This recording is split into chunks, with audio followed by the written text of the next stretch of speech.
When you think about all the Android Wear watches on the market, big names in tech or fashion come to mind. From LG and Huawei to Michael Kors and Tag Heuer, the companies that Google typically partners with are heavyweights in their industries. So it's intriguing to see a smaller, relatively obscure startup like Mobvoi offer its own Android Wear watch. What's most interesting, though, is the Ticwatch E's price tag, just $99.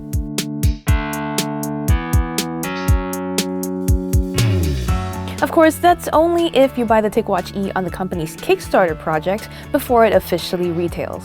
When that happens, it will cost $159 and you can get it on Amazon or Mobvoi's website.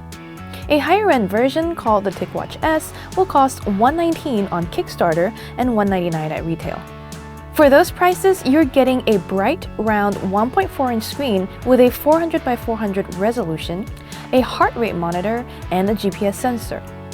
Our demo unit was responsive, and Google Assistant was actually faster on the Ticwatch than on competing devices I've tested, despite Mobvoi using a MediaTek processor here instead of a higher-end Qualcomm option. During our preview, turn-by-turn navigation was also speedy despite us being indoors. Neither watch has a radio for cellular connections though, and depending on how you use it, each device should last between 1.5 to 2 days according to the company.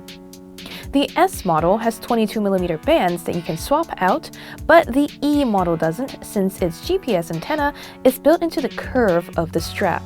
To make sure you're not stuck with an uncomfortable band, Mobvoi optimized the Ticwatch E to be lighter and carved out a hollow in the silicone rubber strap's underside to prevent sweat from accumulating. Mobvoi also decided to include between 10 and 15 apps on the device, such as Tic Fitness, Health, Music Player, as well as a selection of tools like Calculator that are carried over from the core app suite on the Ticwatch 2. That's designed to please fans of the company's existing smartwatches and could prove useful to newcomers. Ultimately, we can't determine whether the Ticwatch S and E will hold up after long-term use based on our brief preview, but for those who move fast enough to snag one at the early bird price, these watches offer a compelling set of features for a surprisingly low fee.